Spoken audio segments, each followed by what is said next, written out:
Welcome to Mission Possible, delivering cleaner fuel today. Brought to you by CEMA, Connecticut Energy Marketers Association, representing 600 family-run home heating fuel companies in Connecticut and the greater New England region. Today's episode was recorded live from the Southern New England Energy Conference in Newport, Rhode Island, and highlights how our members are delivering a cleaner, greener fuel today. And this week, on our latest edition, we have a gentleman named Rick Bologna. Did I say that right, Rick? Kind of? Okay, it's okay if you correct me.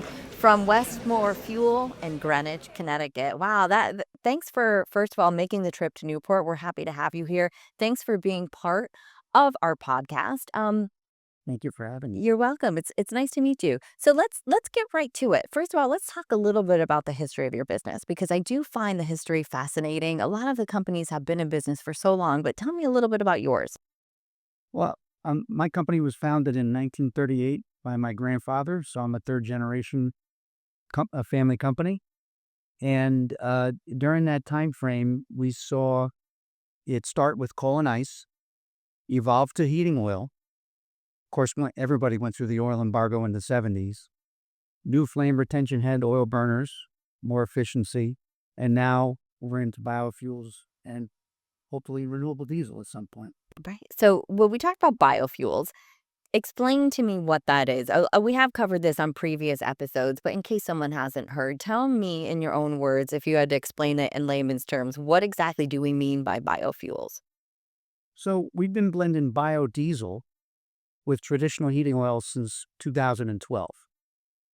And biodiesel that we obtain is a soy-based, vegetable-based biodiesel.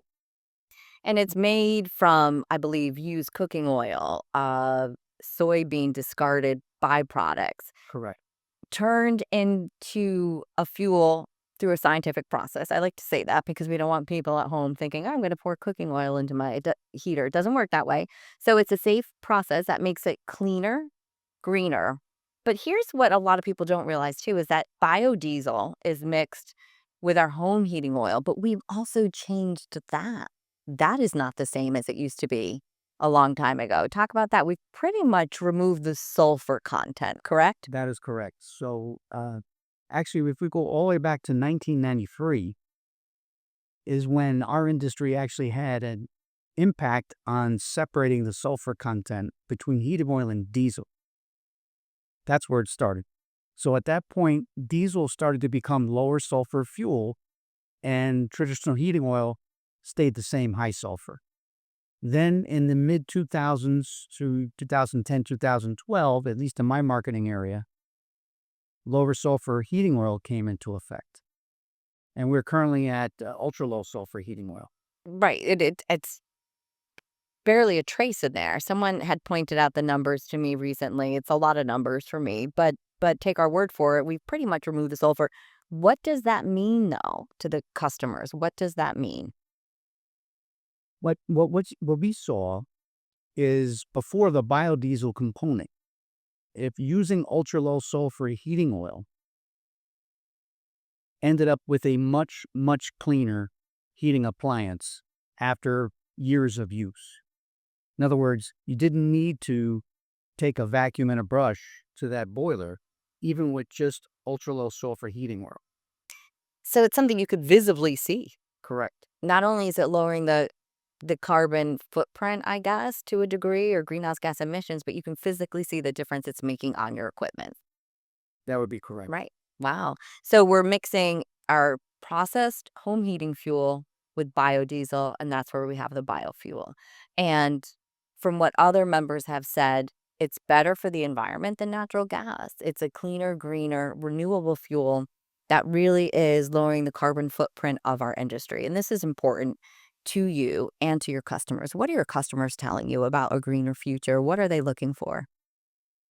Starting in 2008, we were polling our customer base on what they think about biodiesel being added to traditional heating oil to become bioheat.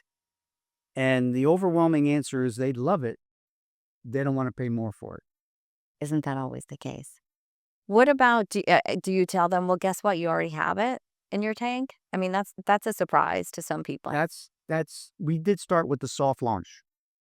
So where we did um, the informal polling of our base, but we were already delivering it.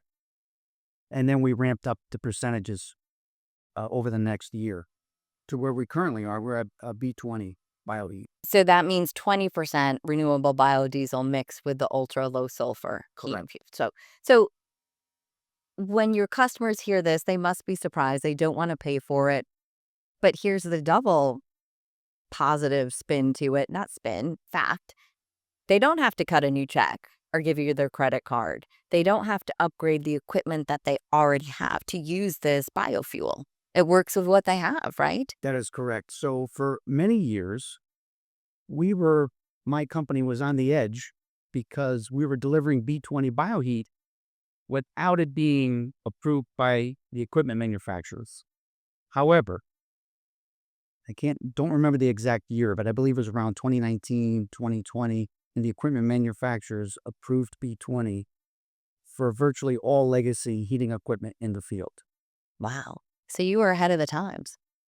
We were, and it was a little nerve-wracking at some points because one thing that we learned early on, however, we already knew it on the heating oil side, make sure you get good quality biodiesel to mix with good quality heating oil, and you end up with a high-quality product. And One of those components are not high quality, you end up with a problem. so this is something that you've done your research on and you know, right? So when we talk about the biofuels, this must make you excited about your future, the future of the industry. Talk about that, Rick. I'm excited because even in my own family's company, we've seen evolution. Coal and ice to heating oil, to more efficient equipment, to more efficient distillate fuel, the ultra low sulfur fuel, and now adding biodiesel and renewable diesel at some point. So now we're evolving again. Changing. And I think, how long have you been in business for? 1930s? Is that what you said? 86 years. A lot of companies that have been in business for 86 years are a little reluctant to change. And when you look back at your company, the industry in general, you've changed dramatically. It seems like there's been a lot of reinventions, and this is a big one, isn't it? It is. However, something that I've definitely learned is the components, your products, your business, your industry is going to change, whether you like it or not. And either you're going to be with it or you're going to be against it, but kicking and screaming, you're going to go no matter what. And in changing with the times is vital to success and survival. Correct. What are some of the other reasons why you decided to switch to biofuels? Is there any personal reasons? Was this something? Well, we also thought it would be a competitive advantage in our marketplace. We, in terms of delivering B20 BioHeat, we were one of the first in our marketing area to do so. Now, of course, there is a lot more. But we still feel it's a competitive advantage because we also own and operate our own marine storage terminal. Nice. So obviously you've talked about the exciting future that's actually here in the present. I mean, you're operating at a B20 biodiesel blend, which is pretty impressive. Within 10 years, I believe we're going to be at 50%, somewhere there. So that's a huge, tremendous leap in the business and where we are today. But let's backtrack a little bit and talk about, not backtrack, let's just talk about some of the concerns. What are some of the concerns you feel like your industry is facing in this current atmosphere? Well, there's several. That's why I paused. But probably the biggest one that comes to mind, at least recently in the last couple of years, is our political environment, whether it's at the state level, the local level, or at the federal level, has seemed to discard our fuel and our industry and want to electrify everything. However, electrification is going to play a big part of the process of decarbonization down the road. We're not ready for that now, and certainly not by 2030, which is just less than 6 years away. Our industry feels that we have the solution now that we could also be less carbon intensive and, in fact, get to zero carbon intensity with our fuel by the year 2050. The science has said we could do it. And I think what you're talking about is the grid is powered by natural gas, which is a fossil fuel, the electric grid that is. So with people plugging their EVs into a charger, I mean, there's a degree where that's just make believe, right? You're not necessarily lowering carbon emissions because you're plugging into something that's powered by natural gas. Right. So we're not there yet, is what you're saying, but we are there as far as it comes to our product and our liquid fuels and how we are lowering our carbon footprint. So I think you bring a good element to the table. Something that's been said over and over again is we really do need fuel diversity to reach this common goal. And that fuel diversity includes our home heating fuel sector. We're lowering our carbon footprint.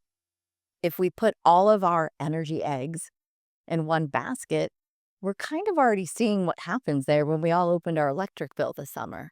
So when you open that electric bill, do you really want your energy future with that same company that's charging you a tremendous amount of money and that public benefits charge, which is in part covering the green energy purchase of Millstone Nuclear Power Plant? So without naming names, we've already seen the impact. And at what point does it become unaffordable? At what point does it become hard to pay those bills? Like whether you're a single mother or a college grad or who knows, like that's a lot of money to shell out every month for your electricity. And what happens when they're the only game in town? If they're the only game in town, we're going to make sure that doesn't happen. But I think that's what you're saying. We're part of the solution. We are part of the solution. And what actually dumbfounds me is we should learn from history. And history does repeat itself. And it was just a little more than a decade ago that the Connecticut legislature said, we're going to convert everybody to natural gas.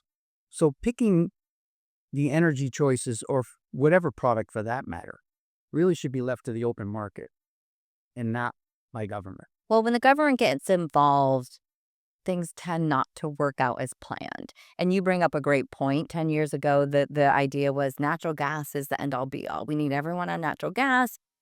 They essentially were picking winners and losers in the energy market, saying this is it, this is what we want everyone to do. So ratepayers now are paying for those added customers, paying for the pipelines, only for the state to do an about face. I think it was this year, within the past year, where they said, oh yeah, that wasn't a good idea. Right. We don't like natural gas. We don't want people to go on natural gas anymore. So for 10 years, we're promoting it. We're making ratepayers pay for it. But now we've decided, no, we don't like it. So, and even if you go way back, there was a time where electricity, it was too cheap to meter. Yeah, we said that at the same point. So then here we are again. So you're saying, previous guests have said, I'm saying, CEMA is saying, let people decide what's best for them, right?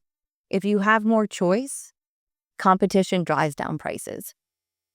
And not only is it choice, you and other members of CEMA on the liquid fuel side are really making changes to deliver a greener, better product. And it's something we can't say enough, right? We have to keep telling that story. We are not the same oil company, home heating oil company, from decades ago. We're locally owned businesses. A lot of people don't realize that too. We're in our communities. We care about our customers. We care about our product. And not only are we changing it in 10 or 20 years to help the environment, we're doing it now. And there's going to be a time where if we have, B99 and solar panels, I think you had said we can have a net zero home. Like we're already studying that at CEMA. That's correct. Right. So why not include us? Why not have us at the table? It's what we're pushing for in the energy future of Connecticut. And it does look bright. We're delivering on our promises and we have the scientific data to back us up. Would you agree? Yes. Not only are we the bridge fuel, but we can be the net zero solution as well. Without hooking people up to the grid and increasing usage and getting more shocking bills. No pun intended. I keep saying shocking. That works. All right. So we talked about some of the concerns, but let's switch gears here to wrap things up. And I do love hearing the personal stories and just how much our CEMA members are connected with their community. Do you want to talk a little bit about your customers and what they mean to you? growing up in a family business and now in my business for 36 years, I had to pause to see how long that's been. I have known customers since I was little. Oh, They still come in the office. They still pay their bills. They still call me by my childhood nickname, which is, you want to share? which is Ricky. Oh, And I really appreciate that. It's the contact with our customers that we get down to that level. Knowing that I could talk to a customer on the phone, that they've seen me at their house, whether it's delivering fuel, whether it's servicing them, perhaps at night or during the day. That's what means the world to me, is getting to talk to them, even if it's years later. they trust you. Correct. Any stories come to mind where people you've helped? I mean, that is part of the business that you're into, is people call you sometimes in desperate times. Maybe they don't have enough money to pay the bill, or maybe a furnace is on its last leg. And any stories, or even if you're delivery people helping people, any stories come to mind? Just last week, one of those customers, her daughter called me. And this particular customer is now 94 years old. Oh. So she said to me, my mom said to call you to ask your opinion on whether or not we should do a tune-up this year, or should we look at replacing the equipment. We had a great conversation. I know her mom is bedridden, but she knew me from when I was a little kid. And that was a gratifying conversation, because at the end of the day, they trusted me, no matter what it was I was going to say. Of course, I tried to steer them in the best direction I could. And sometimes you have to consider the financial impacts as well, because not everybody could pay for an upgrade or anything like that. So I even said to her, listen, if you want to do something like this, you could pay half now and pay me next spring. It's just the way it is. So you were like, pay me half now, but you did make a recommendation based on her budget. And here's this 94-year-old woman. I assume she probably called you Ricky. Am I right? Ricky will tell you. Ricky will be honest with you. And as, as a woman myself, and sometimes you're always a little suspicious, like, oh no, what's this going to cost? Are they going to be honest? But I can tell you right now, that 94-year-old woman knew from the get-go that you were going to be honest and tell her what she needed. And that does say everything, doesn't it? It makes me feel really good. They really should, Ricky.